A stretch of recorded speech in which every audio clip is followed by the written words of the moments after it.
माँ जी उत्तराखंड से। राधे राधे महाराज जी। महाराज जी, जो हम चाहते हैं हमें ईश्वर नहीं देते तो मन में थोड़ा सा संशय होता है, हमें क्यों नहीं दिया, या जैसे हम चाहते थे वैसा देखो, क्यों एक नहीं बात मान लीजिए, ये हमारे ईश्वर की दुकान है। क्या दुकान में आप जाकर बोलो ये वस्तु हमें दे दो, वो आपको दे देगा? दुकान में वस्तु लेने के दो अधिकार चाहिए। पहला अधिकार अर्थ का, आपके पास रुपया होना चाहिए तो आप दुकान से वस्तु ले सकते हैं, या आप घर वाले होने चाहिए। घर वाले होने चाहिए तो घर वाले हैं तो आप गए, बोले भैया वो जरूरत है, जरा हमारे वो सामान देना, तो वो बिना तौल के उतने अपने जितने दे देगा, पैसे से मतलब नहीं। क्यों? क्योंकि घर वाला है। आप दो में से कौन हो?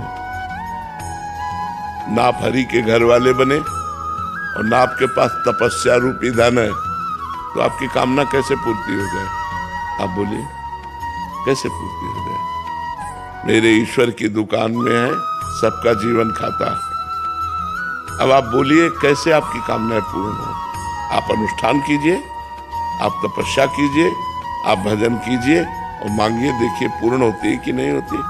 न तपस्या है, न भजन है, न साधना है, और न हरि को अपना मानते हो, तो फिर किस अधिकार से तुम्हें भगवान दे दे?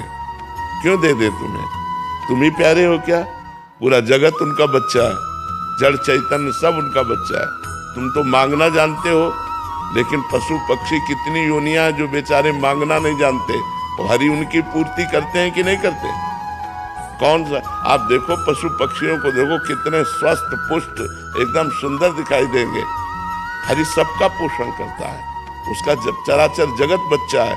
लेकिन अगर मांग तो मांग दो से ही पूर्ति होती है, या तो तुम्हारे पास धन हो या तुम दुकान वाले के घर वाले हो। तो आप हरि को यदि अपना मान करके प्यार करते हो तो मांगना बनता है, या इतनी तपस्या हो, आपके पास अनुष्ठान हो, जप हो, तो जो मांगोगे वो मिल जाएगा। अब दोनों में से एक भी नहीं है। लोगों को मांगना भी नहीं आता। ठाकुर जी के पास जाते हैं, बोलते हैं मैं एक भोग लगाऊंगा, हमारा काम कर दो। ठाकुर जी से मांगना भी नहीं आता।